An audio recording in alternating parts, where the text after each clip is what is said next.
Montgomery County. They just happen to be here first. We're going to go to the, I'm sorry? Birthday boy. Oh, and I didn't even know that. We have a birthday boy in Jared Solomon here. So birthday boy, why don't you come up here with Delegate Wallach to present House Bill 899. And it's a duo. And I'll let you decide who wants to go first and who wants to go second, okay? Thank you. Good afternoon, Chair Feldman, Vice Chair Kagan, and esteemed members of the Senate Education, Energy, and Environment Committee. For the record, I am Delegate Sarah Wallach of District 16, here along with Delegate Solomon of District 18 to present House Bill 899, General Provisions, Commemorative Months, Muslim American Heritage, and Jewish American Heritage Months. House Bill 899 will require the Governor of Maryland to declare January a Muslim American Heritage Month and May as Jewish American Heritage Month in the state of Maryland. Both Muslim and Jewish Americans have contributed significantly to Maryland's history, and this bill would encourage organizations across the state to recognize and celebrate these heritage months through relevant programs, ceremonies, and educational activities.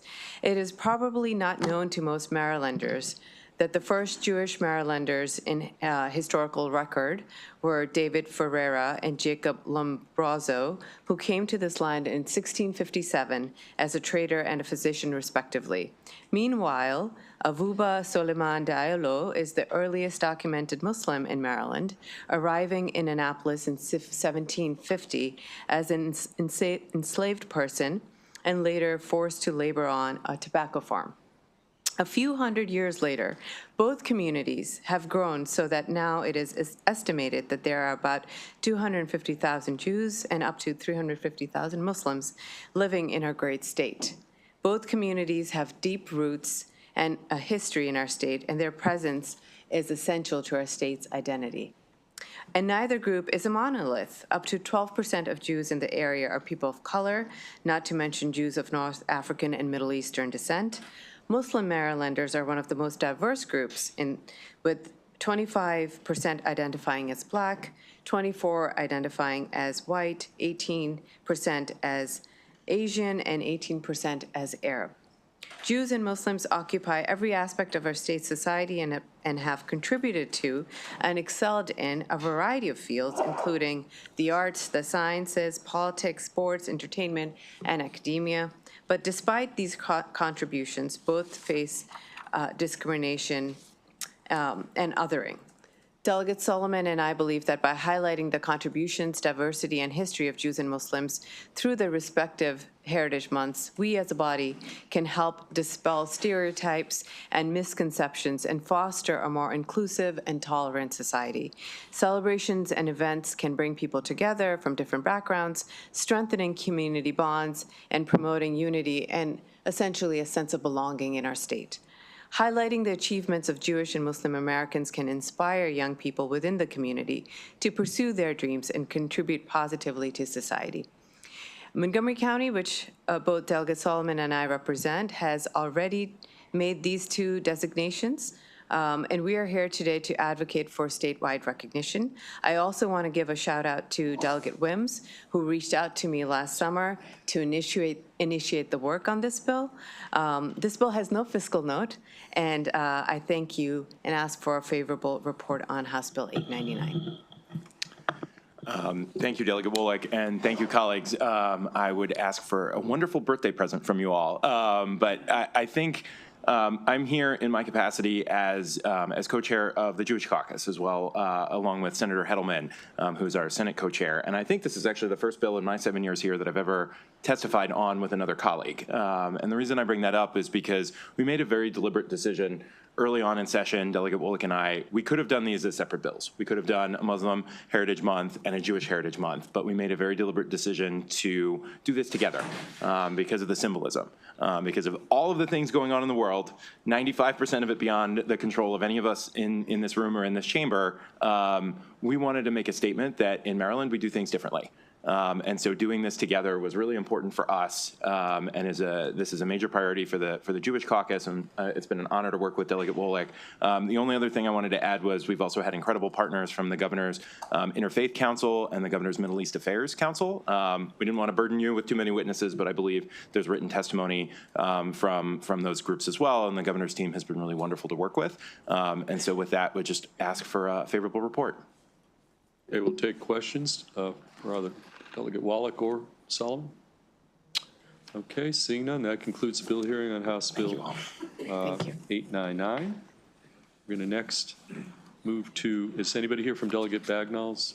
Okay, why don't you come up on House Bill 65?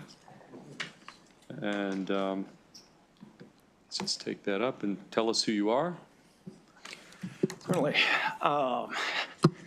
Good afternoon, Mr. Chair, Vice Chair, and members of the committee. For the record, my name is Rory Nolan. I am Delegate Bagnall's Chief of Staff. The delegate apologizes she couldn't be here. She fell ill unexpectedly this afternoon. Thank you for the opportunity to testify on House Bill 65. House Bill 65 would require the governor to annually proclaim May 8th as Community Health Worker Appreciation Day in Maryland. The language of this proclamation is modeled after a similar version adopted in Ohio in 2022. And several other states, including Indiana, Michigan, and New Mexico, have already adopted formal recognitions of the diligent and important work of community health workers, as well as the U.S. Department of Health and Human Services declared the last week of August of 2023 National Community Health Worker Awareness Week. So why is this important? Community health workers are a key part of Maryland's health care workforce. They are the final puzzle piece, and they know the people and the community and the services in their communities.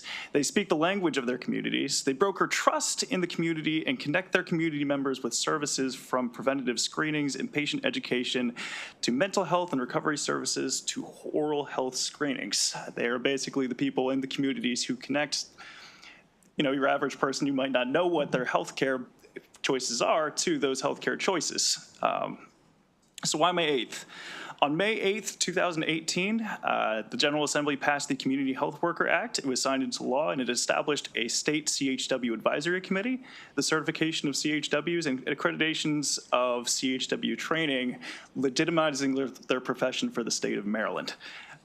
As we continue the essential work to better integrate our community health workers into our healthcare continuum and stabilize this essential part of our healthcare workforce, we also have the opportunity to pass a commemorative day, which will continue to raise the profile of these often unsung heroes.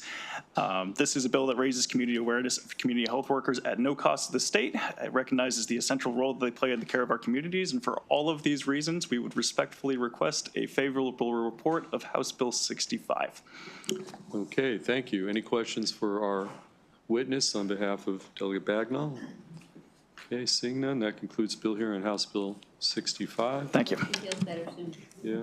Next up, we've got, actually, I see Delegate Acevero here. We'll take him next on House Bill 1473. Delegate Acevero, welcome. Thank you, Mr. Chair, members of the EEE Committee. Thank you for the opportunity to present House Bill 1473. For the record, Delegate Acevero here in support of the Language Access Bill. The bill essentially would do a number of things, but wanted to just summarize it for folks because we've entertained a good bit of friendly amendments, which have since been incorporated into the bill. And I'm proud to say that we don't have opposition signed up against the bill, but we do have the support and the blessing of the coalition of advocates and advocacy groups that helped to draft and push this bill. So what it essentially does in its current posture with all of the amendments is it would allow for the collaboration between the Office of Immigrant Affairs and the Office of Disability to essentially spearhead a work group to look at language access and particularly some of the technical issues that are very important to this issue, in particular oversight, monitoring, investigation, as well as enforcement. And so this work group, which are made up of various stakeholders, would ensure that they develop those those recommendations, work out those issues around oversight, monitoring, investigation, and enforcement, and allow for language access to be available to a number of folks that are in need of it, and certainly interacting with state agencies on a regular. Wanted to point out that House Bill 1473, language access, is really about diversity and about ensuring that all of our constituents, when they interact with our state agencies, are able to get the information and services that they need in a language that they're able to understand. And so House Bill 1473 seeks to squarely address that issue of language access for limited English language proficiency, as well as for individuals with disabilities. And so by expanding the current Maryland language access provisions of our state public agencies, we'll be able to provide accommodations that include not just interpretation services, translation, et cetera, but ensure that we're serving members of the disability community as well. This bill will improve the lives of many Marylanders who up until now have continuously struggled to engage with state agencies in a non-English language. More importantly, it will establish access to state agencies for limited English proficiency when access at the federal level, as we all know right now, is being rescinded. And so therefore, I urge a favorable report on House Bill 1473. Again, I mentioned there were some amendments that were submitted. We view that as friendly amendments, and we're certainly open to incorporating those amendments to strengthen the bill so that the bill is essentially doing what is intended. And so I ask for favorable report of the committee. And thank you, Mr. Chair. Thank you, Delegate Acevero. We'll take a question from Vice Chair Kagan. Thank you, Mr. Chair. Delegate Acevero, thank you for, I think we share passion for making sure that people who don't speak English at home necessarily or don't have English as their native language need to have access to their government. I'm looking at the fiscal note, though. And while it starts at just 200,700, it goes up to 706,000 and beyond. And it says that it's anticipated to exceed $1 million on an annual basis. Does the amendment, does the modified version change this in any way? And did that become an issue? Yeah, so I don't particularly agree with the way in which DLS was calculating the fiscal note, but we do believe with the amendments, especially considering that now with the amendments that have been submitted, essentially splitting between the Office of Immigrant Affairs and the Office of Disability, the work of essentially developing, whether it's oversight, implementation, enforcement, et cetera. And so we think that would make a significant difference on the fiscal note. I'm not sure how DLS calculated that, but we believe a lot of the services that we're asking agencies to do, to provide, that this work group would be able to do that, and would be able to do that at a much, much less a figure than what is stated on the fiscal note here. Thank you, Delegate. Thank you, Mr. Chair. Okay, additional questions for the sponsor? Okay, seeing none, that concludes bill hearing on House Bill 1473. Thank you, Mr. Chair. The final two bills are from Delegate David Fraser Hidalgo, and I think we've got Anna. I know that Delegate is actually voting in House Economic Matters on the energy package right now, so we'll allow him to do that since we spent a lot of time on those bills. And so, Anna, why don't you proceed with a House Bill? I guess we'll start with House Bill 1111. And actually, and we have one virtual witness, and then we've got one Beowulf Amendment witness. Okay, Anna, why don't you start? House Bill 1111. Thank you, Mr. Chair. Good afternoon, members of the committee. As the chair said, I'm Anna Sederholm. I am Delegate Fraser Hidalgo's Chief of Staff. He's sorry he cannot be here. He is currently voting over in his committee in the House. I'm here to testify on House Bill 1111, which describes a program for locating solar generating systems on brownfields and in floating systems. So last session, this body passed the Brighter Tomorrow Act, Senate Bill 783, to expand the types of solar facilities eligible for subsidies, enhance access to clean energy initiatives, and do a number of other wonderful things. So this bill builds on the initiative by incorporating floating systems and brownfield solar projects into this existing program. This bill specifically expands eligibility for the Small Solar Energy Generating System Incentive Program under Brighter Tomorrow to include non-navigable water floating solar energy systems and solar projects on brownfields, which are described as abandoned, contaminated, or unable to be redeveloped sites that are burdensome due to environmental concerns. So this bill really ensures that areas that have not been able to be developed for solar energy are able to be developed in a way that's equitable.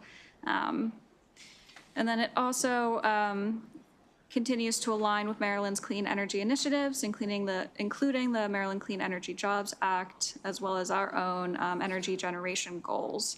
The bill has a small amendment that was requested by MACO, and it's been amended to the bill in committee. This bill passed out of the Economic Matters Committee and the House floor favorably, so I request a favorable report. Okay, questions? Anna, we've got, I think, Senator Augustine has a quick. So it says here favorable with amendment from MACO. Is there an additional amendment, or what are they saying? Because you just said that you all made an amendment to address their concern. Yes, I So- believe we did, and it's been, sorry, my Go ahead. producer. I believe we did, and it's been enrolled as the bill crossed over to your chamber in the Senate. Let's see, I don't believe I have the amendment in front of me, but. Would you just do me the favor of just kind of like confirming that? Because they're still favorable with amendment. So it might be, but if we could just get confirmation of that, I would appreciate it. Absolutely, sir. So the amendment that we submitted was requested by the MACO party, and we amended that in during committee. So as it voted out of committee, it carried that amendment, and on the floor. I've not had a follow-up conversation with MACO, and I'm not sure if my boss has either, Okay. but we can clarify that for you if you wish. We'll get that clarified. In fact, we got Mako right here, but okay, we're good. I think that's it. Any additional questions for our witness, Senator Brooks? No, that was my question too, about MACO, the MACO amendments, and whether or not that's going to address the concern they had about this particular project being excluded from property taxes. Absolutely, sir. I Okay. think, as the chair said, MACO will Okay. probably help with that. All right, thank you. Any additional questions? Seeing none, that concludes, oh, actually, no, we've got, is our virtual witness here? Yes. Okay, Mr. Silverman, Steve Silverman. Let's bring him up. He signed up favorable, virtual, former Montgomery County Council member. Okay, there you are, Ms. Silverman. You've got up to 2 minutes to weigh in on House Bill 1111. Thank you, Mr. Chairman, members of the committee. My name is Steve Silverman. I'm here on behalf of Centennial, a solar development company founded in 2014, located in Timonium and New York City, with a particular focus on solar projects in Maryland and neighboring states. Centennial specializes in solar projects on underutilized spaces like commercial rooftops, brownfields, and water retention ponds, where development would otherwise be challenging. The Maryland Community Solar Program and these projects provide 4 key benefits: lower electricity costs, privately financed megawatt scale solar generation that can be installed within months, increased net operating income for property owners through leases, and creation of both permanent and temporary construction jobs. For property owners with water retention ponds, industrial quarries, and reservoirs, we now have the opportunity to install floating solar projects, which conserves valuable land and strengthens grid resilience by diversifying Maryland's renewable energy mix. Given these benefits, we strongly support the inclusion of floating solar projects within the framework of the Brighter Tomorrow Act. We have worked with MACO, and as the Chief of Staff for Delegate Frazier Hidalgo indicated, the bill that came over, House Bill 1111, incorporates the MACO concerns, one of which was to further define what a floating system is as a water retention pond or a quarry currently or previously designated for industrial use, and changing the requirements to be the ability of a local jurisdiction to give a tax credit without it being mandated. That was the other concern that MACO had, so we would urge a favorable report on this legislation. Happy to take any questions. Thank you. Okay, any questions for Mr. Silverman? Okay, seeing none, thank you, Steve. Okay, Mrs. Anderson, as we were having the conversation with Sir Augustine, you were nodding your head, so you're not really on the list, but just informally.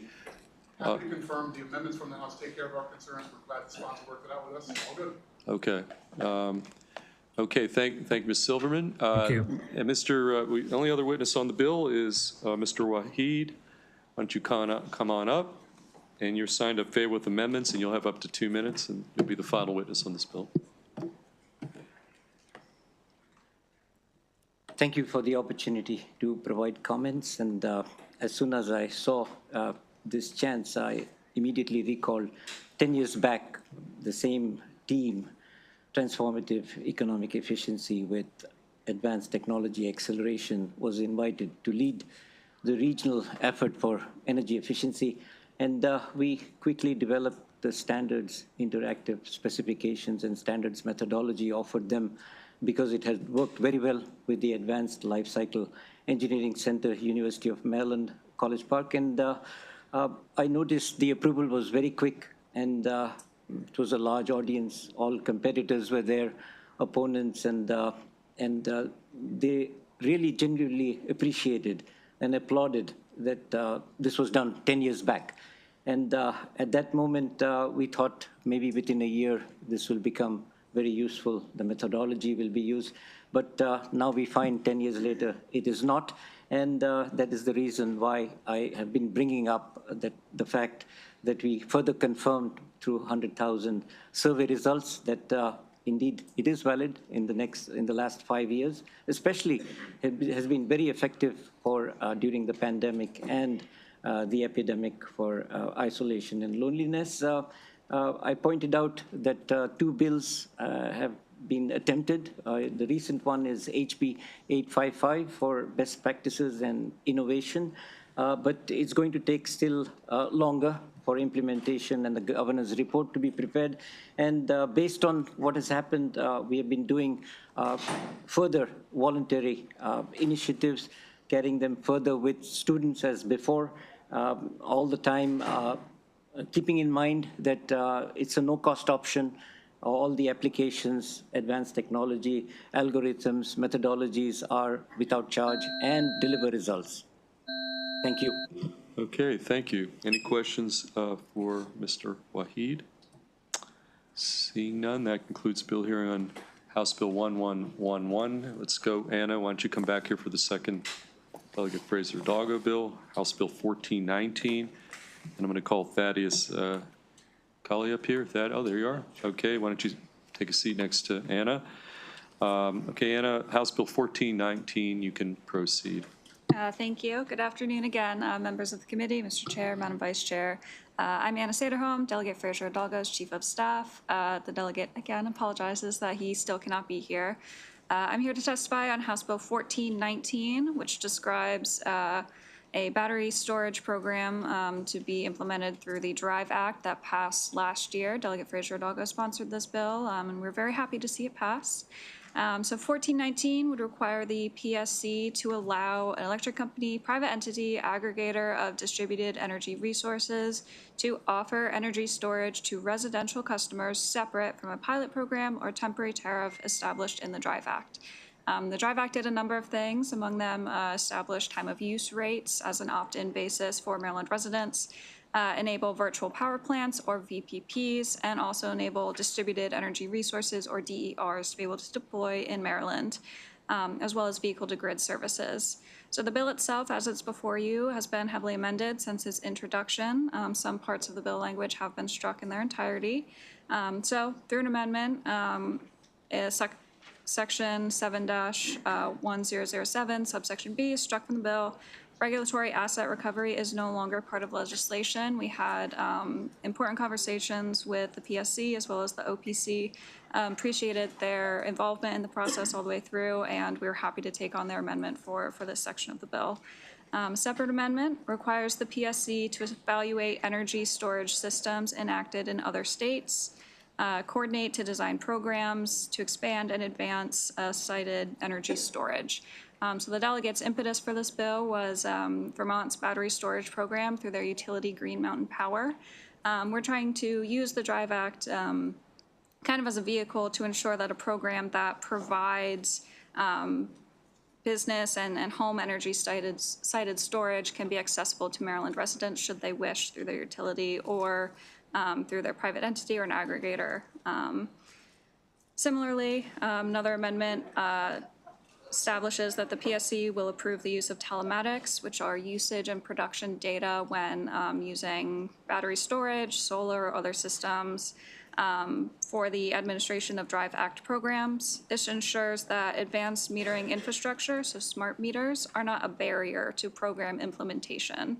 And finally, an amendment has struck the full section ensuring that Drive Act programs do not consider electric companies or suppliers, aggregators, based on their participation. This section has been struck, again, via conversation with the PSC and OPC, and we greatly appreciated their assistance with that part of the bill. So in essence, battery storage can help Maryland with reliability, cost management, energy independence. We are required to reach energy emissions goals, and our renewable portfolio standard requires certain goals by 2030, which is only 5 years away. So adopting these energy storage facilities will help ensure clean energy or renewable energy is available when demand is high and renewable energy supply is otherwise low. Thank you all for your time. If you have any questions. Okay, Mr. Colley, you're going to be on the up to 2 minute clock. Okay, great. Thank you, Chair Feldman, Vice Chair Kagan, and members of the committee. My name is Thad Cully with a company called Sunrun. So we're the nation's largest provider of solar and storage for residential customers, and one of the largest, I'd say, aggregators of residential batteries in these kind of so-called virtual power plant programs. Now, that sounds pretty abstract, so just to give a concrete example of what that actually looks like in the wild, we were involved in a pilot program last summer with Baltimore Gas and Electric and Ford Motor Company, where we operated some F-150 Lightnings, where we would dispatch those to help serve the load at the home, essentially taking those homes offline during peak hours. Now, in return, the customers that were using their car batteries to do this were being compensated. One person, I believe, worked from home, so their car was always available when the system needed it, made about $1,700 over 3 months. The other customers made several $100s over those 3 months. So this is really the promise that the Drive Act is going to unlock. We're going to have opportunities for customers to earn money from the assets that they have. They may have a backup battery just for the purpose of making sure they have assurance of electricity, but now they can give that backup battery a day job and actually earn some revenue from it. And so why we're here today is really to look at making sure that we don't overcomplicate or overregulate this process as it's being piloted. So in particular, companies like Sunrun that are aggregating these DERs, do not want to be confused as electric suppliers. We are not selling electricity to those customers, but helping provide a service that can deliver more value to them. And so that's really what we're here is to support amendments that were included in the House version that came over that exempted us from that. So I will stop there. Okay, take questions. We're going to start with Senator Gallion. Thank you, Mr. Chair. Mr. Cully, if this legislation were to not pass, how would that affect like your business or your business model there? Can you just let us know about that? No, thank you for the question, Senator. As it stands now, in the process of implementing the Drive Act, the Public Service Commission has issued an order where they believe that aggregators generally would be considered electric suppliers and currently are working through like a licensing process. That licensing process is burdensome. So participating in a pilot, standing up all of the contract work, the IT work that needs to go into that, putting another burden on could be enough to dissuade. Were that not to be the case, 100%, we are very enthusiastic and ready, it's almost a put me in coach. We are ready to be a part of the solutions in Maryland. And so really looking for that kind of clarity. Any additional questions? Okay. Seeing none, thank you. We do have one additional witness, Mr. Waheed. I'm going to come up here. Signed up favorable with amendments. Mr. Waheed, why don't you come to the witness table? And you're going to be on the up to 2 minute clock. You'll be the final witness on this bill. Thank you. My name is Hussein Waheed. I'm with the Advanced Technology Acceleration Initiative, University of Maryland College Park, and I had mentioned earlier, same applies to distribution systems. We have worked very long, over decades, enhancing the standards in the region, and especially for batteries and storage systems, and for distribution and integration of energy. The model that has been developed has expanded from energy to multiple sectors now, and I have had questions that how can you go from one sector to another, but the models work for many different applications, and also the unexpected areas that have not been resolved that will come up in the energy sector can also be utilized, can also be enhanced with the utilization of the model recommendations and methodologies. It really is a transformative economic efficiency that is developed. We have calculated, I have reported many times that, voluntarily it was $500 million advantage to 2030, and it was based on the utilization of the technologies that were described. It also enhances the forecasting model technology that is embedded in this process, and the algorithms. What it allows one to do, or the whole team to recommend, is to look into the future forecasting technology as a verification method. So what is happening now gets projected to what most likely can happen, the probability of those problems occurring and the solutions and the verification process in the next 10 years. So it's great to see the verification take place on its own, and independently also this serves as a confirmation. Although it takes very long, we want to shorten this time period of utilization, and that's why we have adapted it. And the only questions I get these days is how can we move from one sector to another, and that is the area we are working on. Okay, thank you, Mr. Waheed. Any questions for our witness? Seeing none, that concludes bill hearing on House Bill 1419.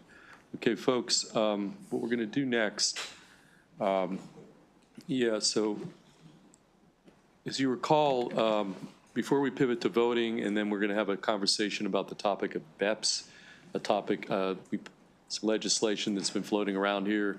House sent us back some legislation. I want to get a conversation. That'll be last. We want to do some voting, then we're going to, but in the meantime, we had the governor's housing bill here, House, in the crossfile. The Senate bill was 430. And so, and there was a House Bill 503 that the House passed to us just within the last day or two.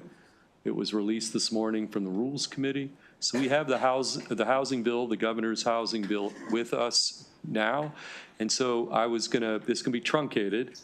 And so I think we don't need to do another hearing. It's not required because we did the cross-file hearing. If you remember, Governor Moore himself came in here, but the bill is so substantially changed, and it's got even a different title, that I think a modified hearing is completely, is appropriate. So who we've invited is, we've got the governor's team, and then we've got the MACO MML team. So we're going to have separate two panels. I've got Brad Fallon. Brad, if you would come up here. And really, it's to explain what the House Bill 503, as it came over to this committee, does. And then we'll have the governor, so Haley Lemieux as well. And we'll let you do, and then we'll bring MACO and MML up, who like parts of the bill, but some stuff they don't like. And so we'll have two panels. Again, not a required hearing, but I think important, just so we know what's in front of this committee that was presented and passed from the House a couple days ago. So Brad, why don't you lead off, and we'll go to Haley, and then we'll take questions. We'll do the same with the MACO MML panel, okay? Sounds great. Thank you, Mr. Chair. For the record, Brad Fallon, Deputy Legislative Officer with the Governor. This is a very different bill, as you mentioned, at least in format, the way it was drafted. There are provisions that were in it to an extent, but they were punched up a bit and done a little bit differently. The bill, as amended, has three main sections. I'll just quickly touch on two and then spend the rest kind of dwelling on the one. Just before, do we have any kind of do we have a reprint or anything, or not yet? Okay, so if you go on the website, okay. Okay, House Bill 503, so if you want to pull up a reprint, you can watch. It's obviously a much truncated version of what we heard the first time. Okay, back to you, Brad. Thank you, Mr. Chair. So there are three main sections now. First, it requires DHCD to work with local jurisdictions to put together 10-year housing target plans for each local jurisdiction in the state, and then from each year from there, update on the status of those plans. The second, it creates a new commission, the Housing Opportunities Made Equitable or HOME Commission, which is studying the broader issue of the housing crisis that we're facing beyond just land use, that looks at other things like permitting and licensing, taxes, regulatory climate, building performance standards, all sorts of things like that. The third piece of the bill is kind of the meat and potatoes, is really where the substance comes in and looks to move things forward. And that's the early vesting section as it is fully now. The section requires that the rules that are in place when you apply for the first step in a housing development are used to evaluate that application. So if I draw up, say it's a stormwater management plan or fire plan or whatever the first step that the local jurisdiction is set, they're able to set all of their own rules. It simply says once you put your application in, they are going to judge it based off of the rules that were in place that you wrote this in compliance for. That would say through the evaluation process. In essence, what that says is that, all right, as we're moving through the process, if there isn't agreement between the parties, you would be able to deny, but you wouldn't be able to just change the underlying zoning, for instance, on the site.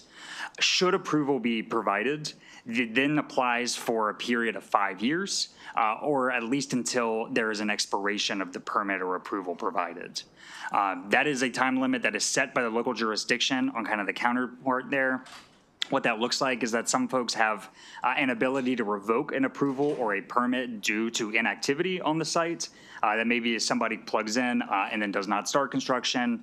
Other jurisdictions, Howard County, for instance, has a 1-year timeline on project approval. Montgomery County's conditional approvals last for 2 years, and they can get an extension, but that would be up to the county.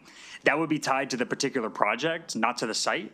So say I'm a builder and I get an approval for a site and the rules have been locked in, but then I allow my permit to expire. It doesn't last for the whole 5 years for the local land use laws to be locked in. It was tied to that project, so it comes out. Fundamentally here, what we're looking to do is make sure that we have some regulatory certainty. I know this committee deals with that a lot between solar siting and all sorts of issues. We are a state that is typically very lowly ranked in regulatory reliability and clarity. This is an issue that we hear frequently, that folks start a project, they might be through the application process, but haven't achieved their legally granted through case law vested right because they haven't started construction on the site, and then a fundamental land use law changes under them to kill a project if there were no other laws on the books that allow denials. The bill does create some exceptions. It does clarify that just a zoning text amendment or other zoning changes don't qualify as the first step in this process. So say a developer were to say, I would like to build multifamily here. County, would you be willing to transition this from, I don't know, single family to multifamily? The county could say no. It's not that anything locks in at that point. It also allows zoning and density to be increased and for other changes to be made with agreement between the two parties. And it allows for denials based off of health or public safety reasons that are immediate on the site. You know, this is kind of the product of a lot of work. The bill as originally came in had objective denials really built in as kind of the cornerstone. So some of the reworking here is based off of that no longer being there, but they did punch up the early vesting language when this was reworked. This would not apply to things like APFOs. Those are objective standards. And so say you have a school capacity APFO, you could still use a denial on the site. This does not guarantee any sort of approval moving forward. I'm looking at the vice chair, so I will say adequate public facility ordinance. Thank you. Thank you for keeping me on point. That's really, I think, the kind of major points on this. This is something that is utilized around the country.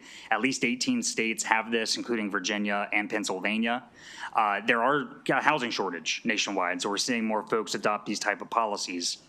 Some have pointed out there are those that have early vesting that still have a housing crisis problem, which is true, but we can look more at the cities and the overall state in those cases. Austin, Texas, for instance, has one of the worst and most acute housing shortages in the country and has been shared around as such. though the city of Austin, with less than 1 million people, built more houses last year than the entire state of Maryland combined. We're able to see more permitting move forward. Maryland ranks 37th in the country for annual building permits that are awarded. We can expect that to continue to fall as it becomes less guaranteed to be able to make your investments in the state. 7 out of 10 of the states that have early vesting currently are much higher on the list. They're in the top 10 for building permits that are approved each year. And so we've seen this kind of play out, be effective. This still allows the local control to determine how they want to plan out their communities. In some ways, it simply says we should be planning it out and then executing instead of looking at this location by location by location as individual projects pop up. Okay, Ms. Lemieux, are you here just for questions, or are you? Yes, I'm here for questions. Okay. And for the committee, my name is Haley Lemieux. I'm the Director of Policy Development at the Department of Housing and Community Development. Okay. Let's get some questions on the table, and then again, we're going to have MACO and MML on a panel right after that for some additional questions. Senator Washington and then Senator Augustine. Thank you. And I know how hard everyone worked on this, and I appreciate it. I am asking about the commission. So there's a term of commission in defined in section 12-101, and then I believe there is an establishment of a commission. Can you tell me more about what that commission is doing? Yeah, the Housing Absolutely. Opportunities Made Equitable Commission. Thank you. And that one would be on page, the reprint, I think it's 15. Okay, I'm sorry. So it would be subtitle of 12-301, and as a part of the be it further enacted, it says there is a Housing Opportunities Made Equitable Commission. So that commission, they are two separate, so I absolutely get the confusion there. The Montgomery and Prince George's County have MNC PPC, which I am not saying out loud because I can't remember all the words in it, so apologize, Madam Vice Chair. But it has different land use authority, and so if we just gave that authority to the counties, it would cut them out here. And so that applies to them, the Maryland National Capital Park and Planning Commission. I got it there. So no, it doesn't refer to the Home Commission in the statute. And, okay. Well, then, let's go to the commission that's created in the be it further enacted.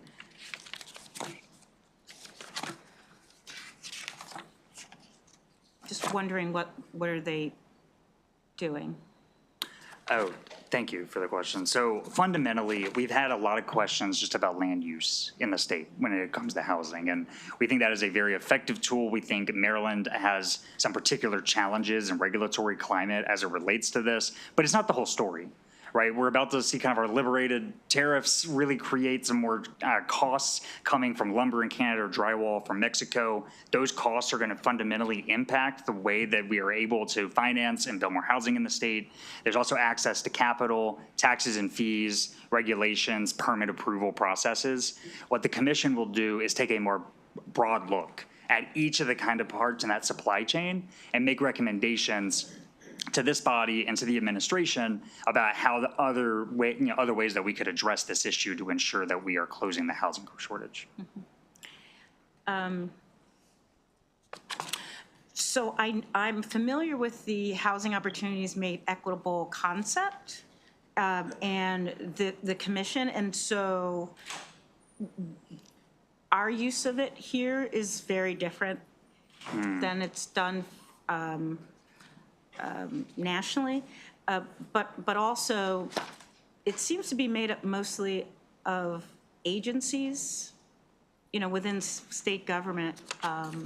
And in particular, when I look at the planning department and DHCD, isn't this work that they're supposed to already be doing? I mean, I could see if they're, so I'm just wondering.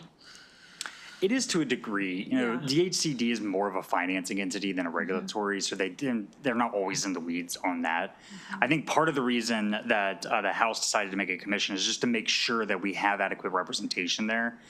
There's 7 members that are listed out and kind of who the governor could appoint and the qualifications that they have, as well as 2 representatives from counties, 2 representatives from municipalities, state legislators. There's a total of 4, 2 from each chamber, and those state agencies, just to make sure everybody comes together. Yeah.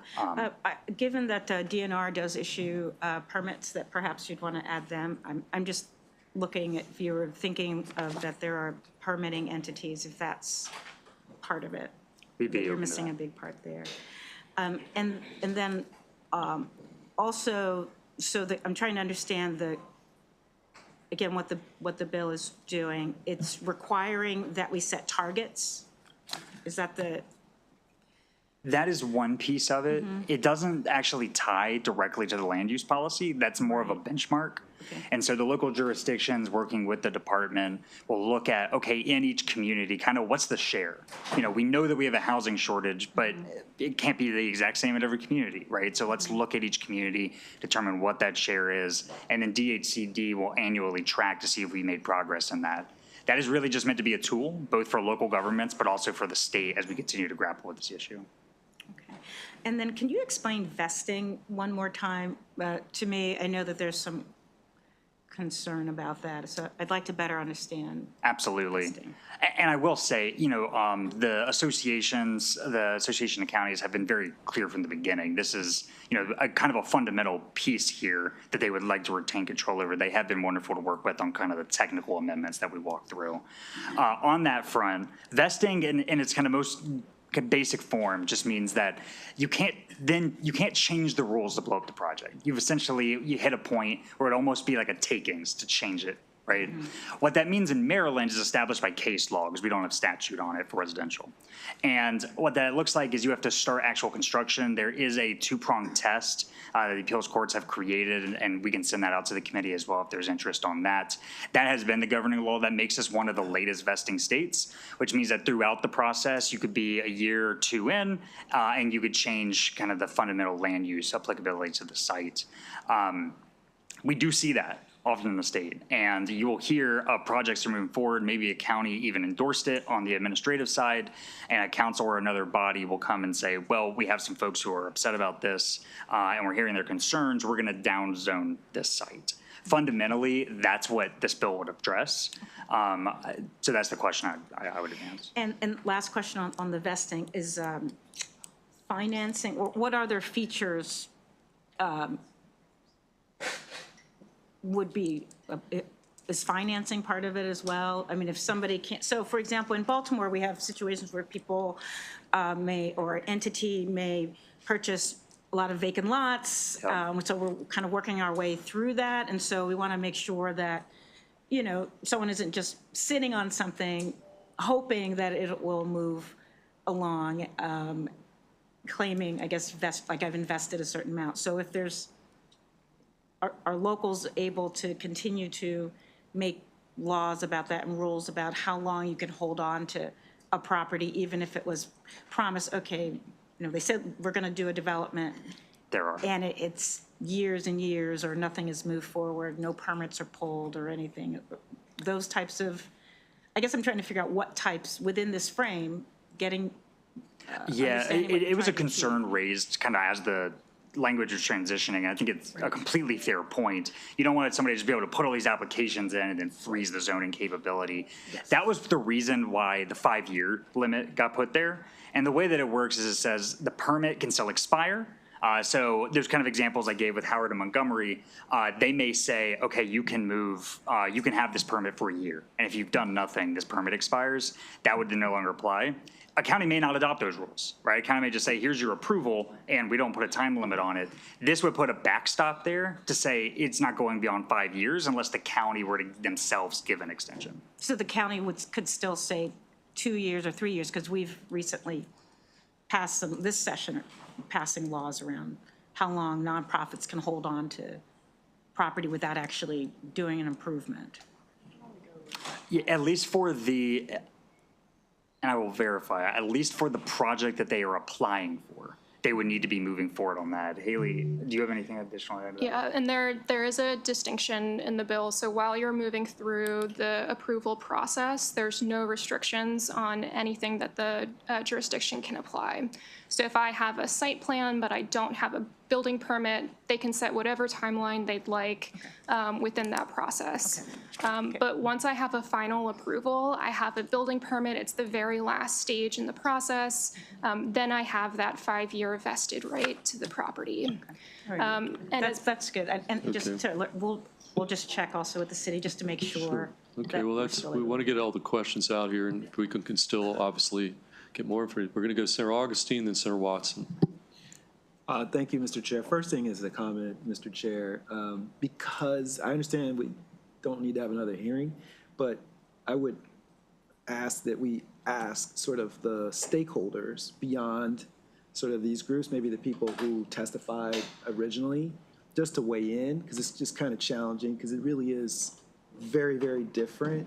I've got questions from my county, like they're not sure. Yeah, I mean, obviously, we just, the bill just came from the House. We captive to the House sending us product like it just makes it yesterday. so Yeah, no, it challenging. is. I just want to start with that I'll commentary. stipulate to that. We can all agree on that. Yeah, like that, just that commentary. And so I really, that really is for me sort of like a first step. I feel incomplete in just some of the other stakeholder groups because Brad, as you would expect me to ask you, I'm going to ask like, well, what do we get for it? Like, you know what I mean? So it's sort of like that remains the real question to me. What do we project to believe that this will do as it relates to the housing shortage that we know we got to work on and everything else? Like, what is this? What do we project that this will net for us? Yeah, that's, when we look at the 18 states that have adopted, at least 18 states that have adopted this policy, 7 of those are in the top 10 of permitting each year, right, for residential. We're just about at 40. We're very low down on that list. There are kind of 2 reasons, right, that we would surmise. And we are simplifying things a bit, right, because there are so many parts of the supply chain. But what we hear in feedback often is, okay, projects either can just be killed during the evaluation process, not because of a denial that was duly enacted by the local jurisdiction, but by changing the zoning later, right? Which is a duly action, but just not before. By changing the zoning or some other rule on site. The second component of that kind of spills over because there's a degree of a chilling effect, right? When you see others that have incurred significant holding costs, you might be a year and a half down the road, and now you can't move forward on your project. Well, they have financiers as well, right? And so going back to those folks, and we're not actually going to get any fruit out of this, it has a chilling effect. And most of these developers, these builders nationwide, either operate down the East Coast or at least on a regional basis. And so we are competing with other states for those types of businesses, and we're seeing a lack of interest where you have things changing so abruptly. And so always with this, because there's so many factors, I struggle to put a number on it. Although we have modeled out where we could expect to be, we're still permitting at about a rate 40% less than prior to the 2008 financial crisis. And so even if we moved up to 20 or 30%, we would resolve this shortage in under a decade. It does take a period of time to build these, but it puts us on the right track, is what we would expect. Thank you. We'll go Senator Watson and Senator Brooks. Senator Watson. Yeah, thank you as always, Brad. I appreciate your ability to give us great real-time feedback on this. So let me make sure I understand. In Bowie, we had something called the Bowie Airport, right? And that was sold, and the developer started spending money and moving forward. And the county went and tried to change the zoning on him, and it ultimately went to court where he prevailed, right? But because he wants to work nice, he downzoned it a little bit and is still anticipating to build. Is that the type of issue that this,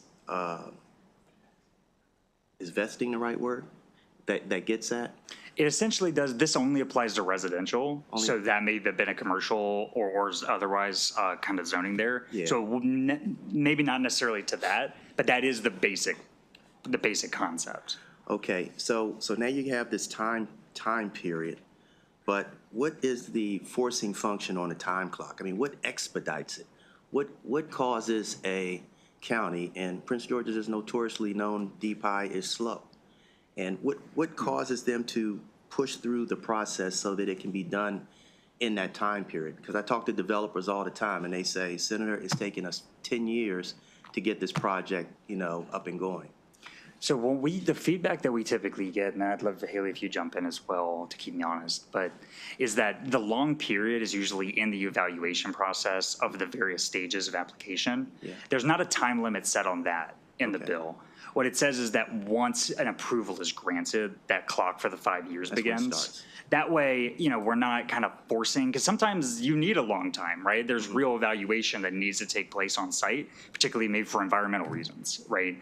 We don't want to set a timeline necessarily on that. We just want to say, once you put this in, you can understand walking in, as a business owner, largely here, okay, here are the things that I need to comply with, and this is what I need to build my project around, and they'll evaluate it. Right, so last question. I think I shared some information with you, and if not you, it's probably with Dom, but why do you think a county would want to stay away from the vesting piece?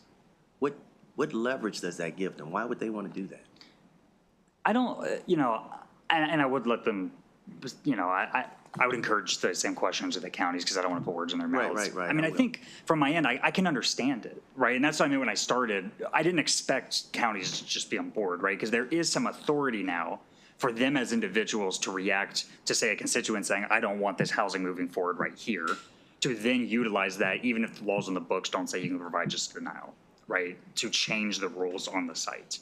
When you look at it site to site, that is an authority, right? And we have strong locals in the state, and I think there's been a tradition of that, and I think that this is in my opinion, kind of a measured change on that. It just still says you set all the underlying laws, but it does create a timeline of once somebody is moving forward here, that's what you need to apply. Okay. So that is my understanding of the perception from the local. Okay, let's go to Senator Brooks, then Senator Hester, and then I would like to get the MACO MML perspective on this up here. So Senator Brooks, then Senator Hester. Yeah. Thanks, Chair. Brad, how does this amended version of HB 503 ensures that housing production goals translate into actual development rather than just, say, reports and targets? It does not. Yeah, this, the way that the legislation went in, the underlying impact was sensitive to the, whether there was a certain ratio hit on the housing targets. With the changes, they're not totally related.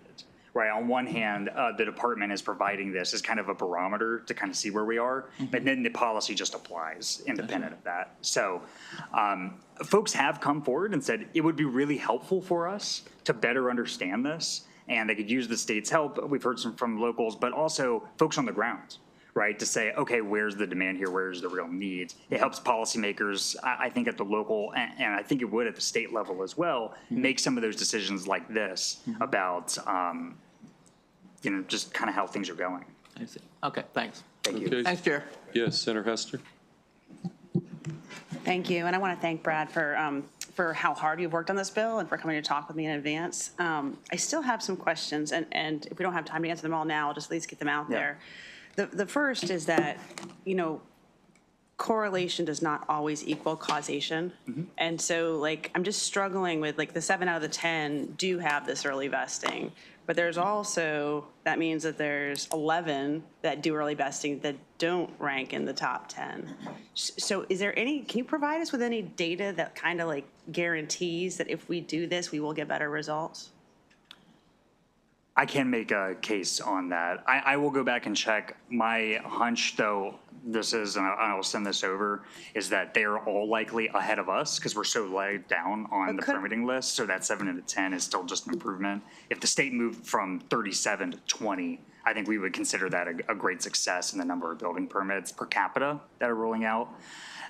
Similar to the question from Senator Augustine, I think we are able to look at the number of projects that are being denied. We are looking at other states with similar populations and housing shortages and the building permits that are coming as a result. And given that we're lagging behind and seeing the policy differential to this, we believe that it will yield more housing. It is I'm sorry. Oh, sorry. It is one of those complicated places because there is a lot of flux. right? As I mentioned, and I am being dragged at it, but the tariffs are likely to have an impact on housing costs, right? Your money will go less far because of the actual kind of lumber and the drywall being applied. So I think there are various variables, including federal interest rates. I think the case that we would make is that the state can't influence most of those. In a very substantial and global way, the state can impact some of the land use law that's delegated to the locals. Okay, so if you can follow up with some of those other jumps, Absolutely. that would be super helpful. So then here, if we look at the permits that are issued here in Maryland, do you know, like, on average, how many we issue a year, and then how many actually, like, get, like, how does it take to actually translate that permit into a building? Do you have that off? Yeah, we issue about 19,000 permits each year. As Brad mentioned, that's about 40% lower than what we were issuing annually before the 2008 recession. Of the permits that are approved, I'd say about 15,000 of those per year actually become housing units, like actually are built. So we issue 19,000, and then actually 15,000 get built? Yes, yeah. Isn't that pretty good? So we permit. In 1 year? So we are 43rd in the country on the number of permits issued per capita. So we're quite low in terms of how many permits we're issuing relative to our population overall. So, but I think we have to decouple those things. I mean, just because it seems like if you're,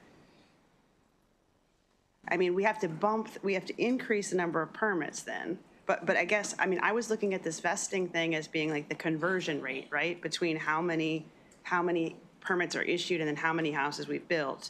And you've just said that like 19,000 are issued and 15,000 are built in a year. That's more than 75%, right? So I think the biggest benefit is that the locking in the rules at the time of application. One of the benefits of locking in regulations early is reducing the risk to the project. So when I'm financing that project, the overall risk of the project not moving forward is baked into that, and that reduces that risk factor. So that helps more projects be possible at all. It makes more people interested in investing in Maryland and purchasing sites in Maryland and starting to go through the approval process in Maryland. And it also makes the projects that do move forward less expensive, and that's passed on through lower rents to Maryland families. So what you're saying is that the vesting process is going to influence the number of permits that are issued a year? Exactly. Okay, and so then we should be able to tell if with the other, 18 states that have the vesting, if their permits actually went up after they changed the vesting, we should be able to see that data. Yeah, and I can look to pull it, though there are different demands, right? Like, there is a differential based off of where the interest rates are and also how much housing stock has come offline since 2008 and not been built. We're in a place now where there is nationally tons of demand to build. So even at different points, there's going to be different levels just based off the production. Right, okay, and my last question, which once again, you don't have to answer now, but it looks like the meat of the vesting is on page 17 of the bill, lines 8 through 11, where you say once a housing development project has been approved, it shall have a vested right that authorizes the use and development for at least 5 years, or basically longer by the local jurisdiction, right? So, in these other 18 states, right? Do they, is this kind of the key clause in their and do they say at least 5 years, or do some of them say at least 3 years, or do some of them say, because we just heard that the permits that are issued are like, 19,000 and 15,000 are built in 1 year. So the 5 years seems like a little bit long, I don't know. Yeah. But the other states, are they all changing it to 5 years? So Senator, I'd say the meat of the early vesting actually is on page 16. So starting from clause A, that's the most important section. That clause that you just read, clause B, that was a safeguard added by MACO to say that, well, once you have been approved, it can't just be indefinite. If you have a building permit and you never actually start construction, at some point that has to expire. That use case is a little rare, but so that 5-year vested period was something that we worked on with them. Other states do set it on different timeframes. For example, Colorado uses 3 years, but that's something that we could certainly provide as follow-up for the committee. Okay, well, I'm not a lawyer, so maybe I'll turn to counsel on this one, but it seems like the Clause A you're talking about is like the start of the clock, and Clause B is like the end of the clock. So everybody has Clause A. Yeah. But how long is the clock? So why don't we make this the last question, because I want to get paid. We have a bunch of other stuff we want to get Sorry. before we have to go back to the chamber. So why don't you take a crack at that question, and then, again, we'll get the other panel up here. So yeah, the A there is about the evaluation. B is like once our approval is given. Like I said, some of our local partners made that case that we don't want this indefinite. There should be some time limit to it. 5 years was just something that kind of like was discussed as a timeline based off the way that this is structured. We're not married to just 5, the number 5. We can be flexible on that. I think the part that we really care the most about is during the evaluation process of the application. But if there's not some overhang right afterwards, you could change it afterwards, right? There was some questions, if I may, just very quickly about the substantially complete application that they've made as well. I hear their points on that. So some of the technical components of that, we'd love to work with you all on. Okay, why don't we leave it there? Thank you to both of you for coming up. Let's get our MACO and MML representatives to the table. And again, let's just hone in on, some specific questions and issues, and then we're going to move on to voting. And then there's another big issue I want to get out on the table, sort of similar, where we have a House product that came over from the House of Delegates, and I want to tell you where we are, and we might have a little presentation on that one. I'd really like to get that in before we go back to the chamber. I want to get some voting, though, after this panel. So, Mr. Sanderson, and again, Angelica Bailey-Thapari, have MML. So who'd like to go first? So tell us what you think of this bill and how you think you've signed up favorable with amendment, or that's your position right now. So tell us what parts of the bill as presented you don't like. Thank you very much, Mr. Chair. Michael Sanderson with the Maryland Association of Counties, and grateful for the committee's questions so far that I think have advanced the conversation. For a big part of this bill, this is the only hearing that's scheduled to happen this whole session. I think that's consequential. We are support with amendments on the bill that's before you. I'll start by saying, by sharing our gratitude for the administration working with us on an awful lot of technical matters to try and get those things sort of to the side so we can get some definitions worked out and some elements out of the bill so you can focus on some policy questions. And I think in all fairness, we still disagree about the middle part of the bill, but it has come a great distance from the originally introduced bill that we had some very grave concerns about. County governments are fine with the creation of the targets and a 10-year plan and so forth. I think there is value to that, even if they're not binding. I'm happy to talk about that more if you like. We're fine with the creation of the commission. I was around for the full duration of the Sustainable Growth Commission that was a Maryland entity that lived for 10 years or so. I think this is sort of analogous. That was a group that sort of guided us, build where you've got the infrastructure. Now the breeze is blowing a little differently, but this is a longer term issue than just in the moment. So creating that multiple stakeholder group that's going to be around for a while makes some sense to us. We're fine with that. Where our concerns lie is with the other elements of the bill, where most of your questions have landed, and that's on the policy of creating a new brand of early vested rights. This is a subject, I did some digging into this. I've worked for MACO for a really long time, and my entire duration at MACO, 3 full decades, the notion of early vested rights has been a wish list item for the development community, and it has been pushed back by the General Assembly time and time again. I understand things are different, and I understand the motivation for more housing, particularly affordable and achievable housing. I get why we're here, but this isn't a brand new issue. In the bill, there are 2 prongs that are effectively new vested rights. One is at the time of an application, in perpetuity, you get the approval process is built on the rules that were in place at that moment in time. And the second, the 5-year clock, is kind of a second process. Upon approval of a project, there's a 5-year window where other things that may have refined or guided height or specifics in the project that's already been approved and is already underway, you get 5 years of certainty from that as well. So there was a question earlier about how do those 2 play with each other. The first is about the approval process, and the second is about the continuing guidance process. Both of those are important, and both of those give pause to your partners in local government. I think a number of things I would submit will happen if you pass this bill in this form. You will have this question of vested rights will be litigated for a decade. There's absolutely no way around that. You got decades of case law about what vested rights mean today. It starts when you put down a footer. And then you're entitled to some certainty once you've actually started the project. You start that perpetual clock all the way at the beginning of a project at the time of a submitted application. You will have to change exactly what that looks like and what degree. Is it absolute certainty or what happens? We don't know. You can't know. The courts will sort that out in time because we'll be in lawsuits over all this stuff. You will have a back and forth about the question of completed permits.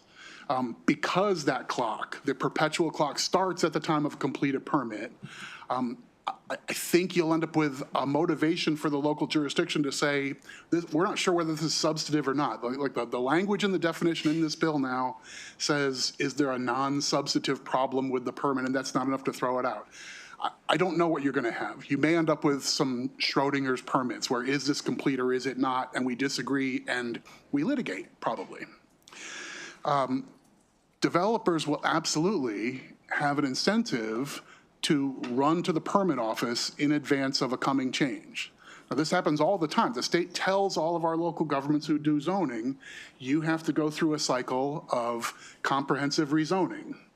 Some jurisdictions do it every 10 years, some every 8 years, some every 4 years, but you gather community input, you look at the situation on the ground, where are the pipes, where are the schools and so forth, and you do comprehensive rezoning. Now, the pot of gold here is let's lock in the old law. Let me file a permit because next year is going to be a comprehensive rezoning. The last thing I'd want to do is have my area where we didn't get that school expansion that we were hoping for. They got it on the other side of the county. Now that's going to be the sustainable growth area, and this is no longer going to be. Let me get my permit in today so I can lock in those old rules in perpetuity.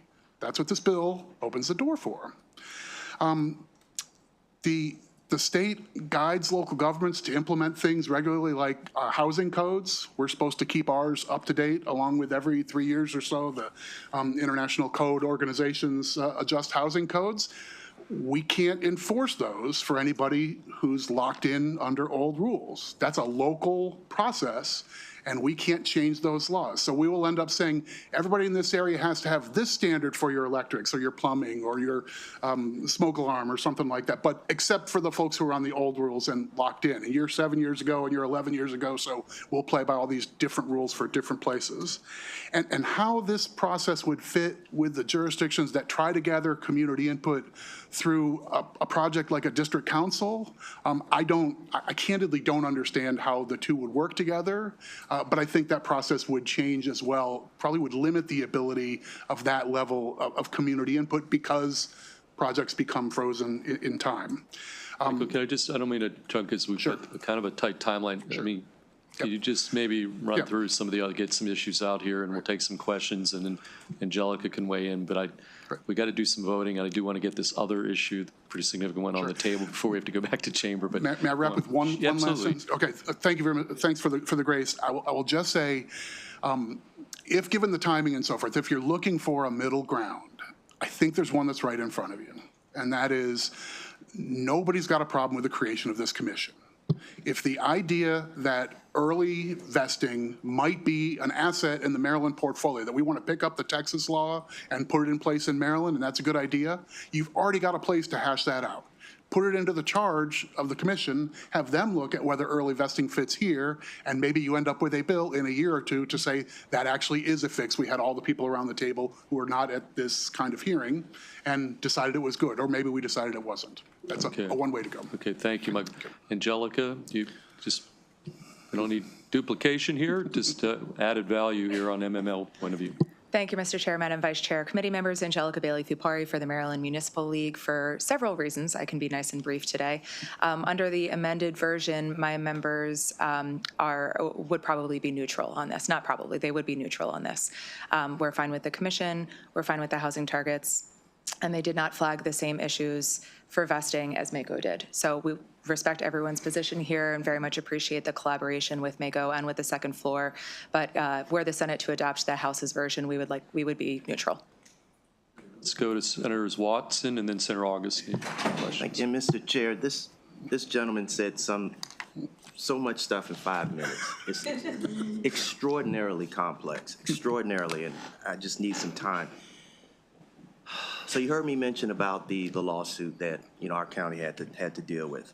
Now the whole purpose with the vested rights is to make more regulatory certainty in what we do, right? So as soon as somebody says, I want that land and I want to develop it, opportunity costs are already being spent. And then to have the flexibility where the council can then just go through and change zoning, that's costing somebody some money. Now, in Prince George's County, I think it was, 20 years since we did a zoning rewrite? So extraordinary amount of energy, extraordinary amount. And I have developers who contact me every day. I can't do business in Prince George's because of the uncertainty.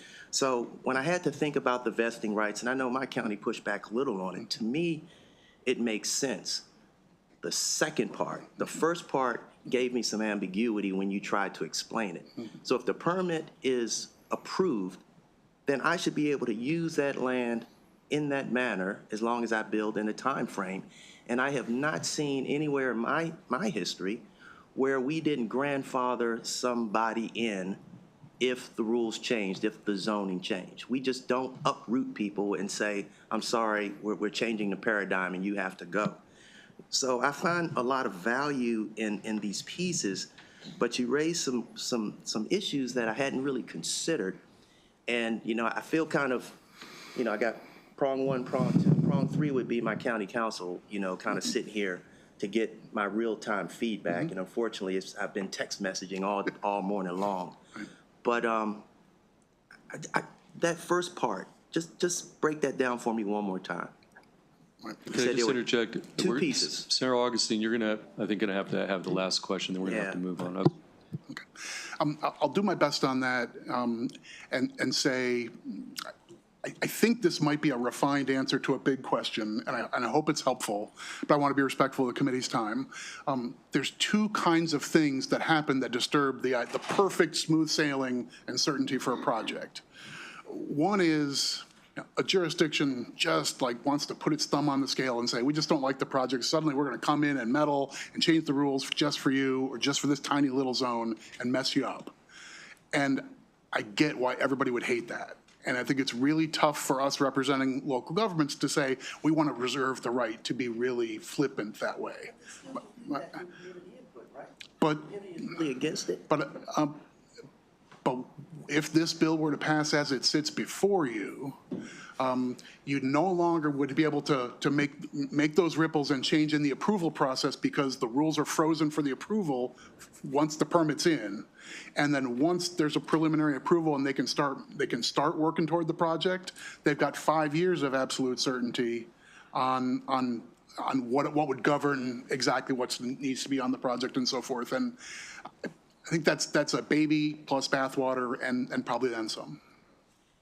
Okay, I see another light on. Okay, Senator Augustine, and then, okay, guys, okay, we're just going to run out of time on voting and another big bill, but go on. Let's get a couple more questions. Try to be brief, yeah. I will be brief on it. I have heard from you all, what I haven't heard from you all is anything that helps us get there. Land use policy is a problem for us in housing. In this committee, it's a problem in energy. And you guys say no over and over and over again, and we're dead last in these areas. And so I will just share with you that I would look to you all for ways for us to address these problems instead of just no all the time. Because at least for myself, I'm getting very close to feeling like, okay, fine, then we're just gonna have to fix it. So I'm gonna ask for you all to come with strong solutions and not just no. Thank you. Received. Vice Chair Kagan? I'm going to defer, Mr. Chair. Okay, I mean, I don't want to truncate if there were, okay, guys, we got some issues on the table. Obviously, as Senator Augustine said before, want to get some other feedback. Okay, thanks you for coming in. It was on short notice, and we were, again, subject to how late the House sent us this product, okay? Look, we have a voting list here. I would like, okay, we're going to, first of all, do we have to take a pause a little more? And then, okay, so we've got the list.